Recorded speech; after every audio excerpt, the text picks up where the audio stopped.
Starry-eyed rumblings.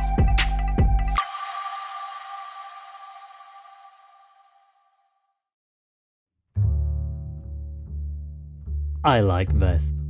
Really, I do. It is a wonderful place. As we walked into Vesp, immediately, you don't even need anyone to tell you. You can just tell it is a place that runs smoothly.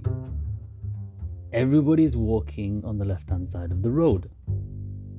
And so we just fall into place. You just notice it immediately, and we just fell into place. So that's just a load off one's mind. Oh, where do I walk? Oh, I don't want to bump into people. Oh, what happens if there's a crowd? There's no crowds here. Everyone walking one way is on the left-hand side, so you just follow in a line. No chance that people are going to bump into you, or very little chance, unless someone stops abruptly, which no one seems to do. Everyone seems to step to the side if they need to stop, and keeps the main pathway moving. I forgot to even mention that the docking procedure was extremely smooth. We stepped off. There was a lovely young man that said exactly what needed to be said. I saluted them too. They did not salute back, but the processing was just a simple form. Fill out my details, how many passengers, anything cargo, bam, done. They did a little inspection so that we weren't carrying any illicit substances, and then we were on our way. Vesp itself is, how do I describe it? It does look a little bit run down, a little makeshift, let's call it. I'm imagining that it has recently gone some refurbishment, because it also looks like it was just part of a war zone or some sort of conflict, and the old style is being repaired with a different style of design structure. The buildings look very uniform, which I like. It is very easy to tell what building is what, as each of them have a label or a plaque that describes what content is within. So there is a restaurant, and that plaque looks exactly the same as the next house over, but the text is different. This is clothing, which makes it very easy for me and Yale to explore. On the left-hand side, of course. That's another thing I noticed as we're walking on the left-hand side of the walkway, I think it's called. And I can see on the other side my fellow humans walking on what would be their left-hand side. And there is no commingling, no random mixing or crossing over from the left-hand side of the path to the right-hand side of the path. In fact, there are designated crossing areas from which you can cross and merge with the opposite walkway, which is just beautiful system. Me and Yell explore for a while in silence until eventually my tummy rumbles, and we stop at a restaurant called Restaurant. Of course, we'd later find out that all restaurants here are called Restaurant. And we enter, and once again, very smooth service. They come to the door, the waiter, they ask us how many people to. We sit down, there is a simple menu. There's not much on the menu, but there is a not inadequate amount of selection available on the menu. A waiter comes over. Hello and welcome. I thought I'd introduce myself as your waiter for your meal today. We'll just lay out the rules for you, and then we can proceed, should you have no objections. This is so formal. I love it. You may proceed, I say to the waiter, and they proceed. Excellent. there is a time limit of 2 hours that you can spend in our restaurant on this occasion. The menus are laid out on the table before you. And on the right, you can see the price, which includes all the costs. There are no other hidden costs that you need to be aware of. Half of the payment will be taken once we have taken your order, and the second half of the payment will be taken once you have received your food. Do you have any questions? I look at Yell. I don't have any questions. This waiter has answered them all. This is a very nice experience. Thank you. I am happy with this agreement, and I place my order. Yell has what I'm having, and then the waiter explains a few more things, and then we sit in silence and wait for our meal. I look around. There is a fair few people in here, all eating in silence. That actually, for a change, is we are not supposed to make too much noise. All conversation has to be kept to within our booth. No boisterous laughter and other loud sounds to be made. So it is a very peaceful environment here. I like it. I really like it. Our food arrives, we make the payments, and it is good food. Wholesome, tasty. We eat it. Then, once we finish, we still have an hour and 14 minutes left at our table. So we decide to utilize it and sit to discuss what we're going to do next, because I have no idea what we're supposed to do. So Yell, any ideas on what we are supposed to do here with the information that we have? Yell responds, not really, just find someone important, tell them, let them deal with it. Good start. I think if we find someone of importance, that would be a good start, given that there is probably, maybe, military operations occurring soon. I whisper, Yell doesn't, but Yell's voice is mostly a whisper anyway, a natural voice. Okay, fine. Where do we find this important person? That is a good question. Where do we find this important person?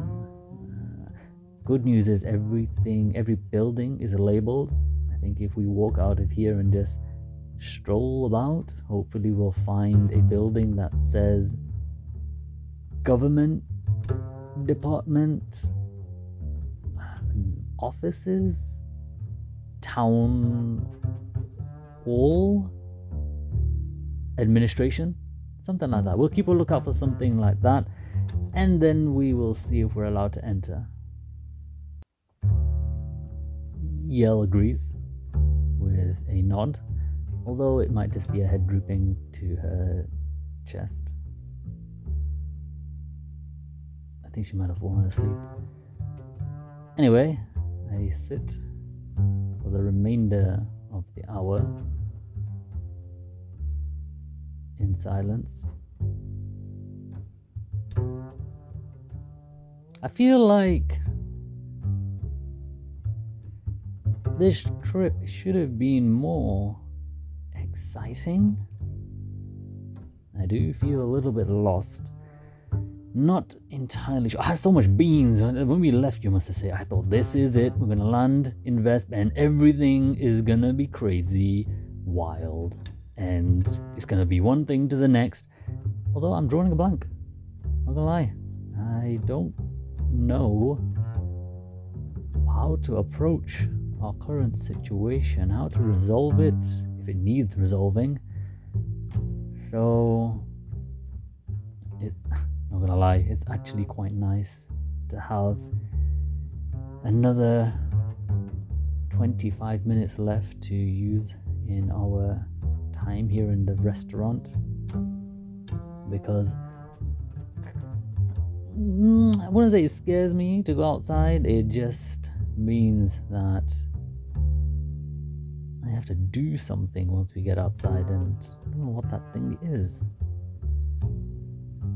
Anyway, 25 minutes are up. The waiter comes to our table, politely asks us to leave. We politely leave the restaurant and begin to walk the streets of Yummas Estate for a few hours. Vesp is pretty big, actually, as far as settlements go.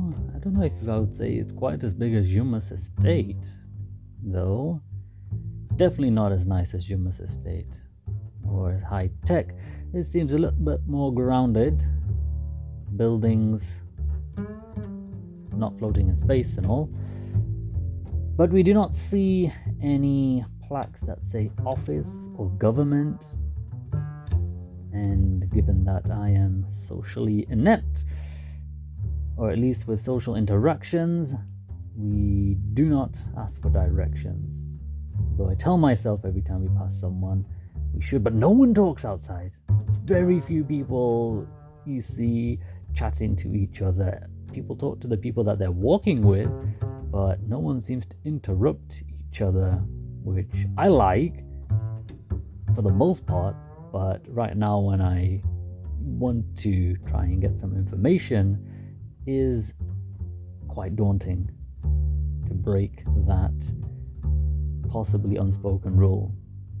Also, Yell seems as inept as me when it comes to social interactions, so we do not interact with anyone except for the waiter that we spoke to. And we do walk into a few clothing shops to see what they have on display. Yeah, okay, fine. Yes, I'm just killing time. It is nearing the end of the day, and I'm getting tired. And we've not found anything. Nothing at all. Not spoken to anyone, not seen anything. No clues, no leads, no nothing. Although I really must say that I now understand why someone would have a settlement on a rock within the planetary ring of a planet. When we look up and see Nakheng, it is a sight to behold. Let me tell you. The planet. I've been on planets where they have a moon that looks small in the sky, but Nakheng just hangs there, taking up the whole horizon when you look out from Vesp. Left to right, up, down, just this whole side of Vesp. You get this magnificent view of this beautiful icy planet. It's blues and whites. It is magnificent. Honestly, for about an hour, we just stand there gaping at it. It's like the whole one side of the view from Vesp is taken up with Nakheng. It's like a painting on one side, painted by an artist that had an assortment of brushes that could fill a planet-sized canvas with really small brushes that filled in all the intricate details that the eye can behold. It's real. I know I'm looking at it as reality, but at the same time, my mind can't actually comprehend that that is an actual planet hanging in the sky. So my brain just keeps thinking it's a painting, but a painting that is so vivid, so intricate that it might as well be reality.